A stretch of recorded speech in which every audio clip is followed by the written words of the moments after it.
Est-ce une question de moyens? Est-ce une question d'idéologie? Est-ce une question de défaillance? Il y a le cas Antoine Aleno, il y a globalement cette question d'impression, d'impunité, de violence banalisée. Ce serait pas mal de passer de l'impunité à l'exemplarité, peut-être, en termes de justice. La vérité, c'est qu'on en est très loin.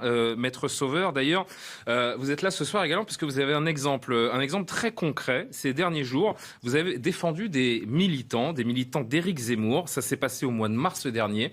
Ils étaient sur un pont au-dessus d'une autoroute. Chacun pense ce qu'il veut de la politique d'Éric Zemmour et des idées d'Éric Zemmour. Ça n'a rien à voir avec l'histoire que l'on veut vous raconter ce soir.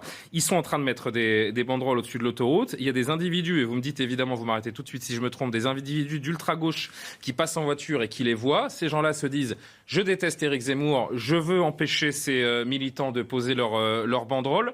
Cette voiture, donc avec 2 militants d'ultra-gauche, fait demi-tour, va chercher des bidons d'essence, s'arrête ensuite à hauteur de ces militants qui continuent de poser leur banderole, les asperge d'essence et n'ont pas le temps finalement de leur mettre feu parce que la vidéosurveillance montre qu'il se passe quelque chose. La police intervient. Vous avez défendu ces militants d'Éric Zemmour qui ont été aspergés et vers qui on a tenté de mettre le feu, qu'on a tenté de tuer. Et ça s'est terminé pour ces militants qui ont aspergé d'essence par un stage de citoyenneté. Par une composition pénale avec la décision de stage de citoyenneté.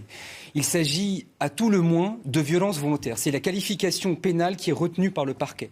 Ce n'est pas la qualification pénale que nous, avocats des parties civiles, avons retenue, puisque lorsqu'on dit en garde à vue, lorsque j'ai vu les militants d'Éric Zemmour, j'ai décidé à ce moment-là d'aller chercher de l'essence. Ils n'ont pas d'essence sur eux. J'ai décidé d'aller chercher de l'essence pour les asperger. Donc il y avait à ce moment-là, c'est ce qu'on appelle en droit de la préméditation. C'est donc une tentative d'assassinat qui n'a pas pu aller jusqu'à son terme que parce que la police municipale est intervenue. À ce moment-là, vous auriez dû, vous, parquet, retenir cette qualification pénale de tentative d'assassinat. En matière criminelle, la saisine d'un juge d'instruction est obligatoire, c'est ce qui aurait dû se passer. Non seulement ils ne retiennent pas cette qualification, le parquet d'Évry qui, le lendemain des faits, le dimanche de mémoire 20 mars, pour dire que c'est une non-affaire, je cite le procureur de la République d'Évry, elle dit c'est une non-affaire et pour cela, elle se lève un dimanche pour adresser un communiqué de presse à l'AFP. C'est une non-affaire et c'est la raison pour laquelle nous avons décidé d'envoyer ces personnes-là, ces 2 garçons-là de 24 et 26 ans, en composition pénale. À tout le moins, ils retiennent la qualification pénale de violence volontaire. Pour rappel, la composition pénale, c'est pour celui qui a volé une orange. Enfin, c'est le plus bas de gamme de confrontation à la justice. Absolument, puisque c'est ce qu'on appelle une mesure alternative aux poursuites pénales. C'est donc que la personne ne fait pas l'objet d'un jugement. On lui propose une peine, on lui dit est-ce que vous acceptez un stage de citoyenneté plutôt que d'être jugé devant un tribunal correctionnel, voire une cour d'assises, puisque là nous considérons qu'il s'agit d'une cour d'assises. Mais même la qualification pénale, et c'est ça qui est le plus grave, la qualification pénale qui est retenue, c'est violence volontaire.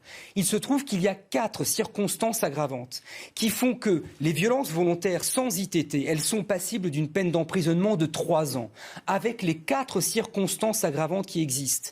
L'usage d'une arme par destination, l'essence.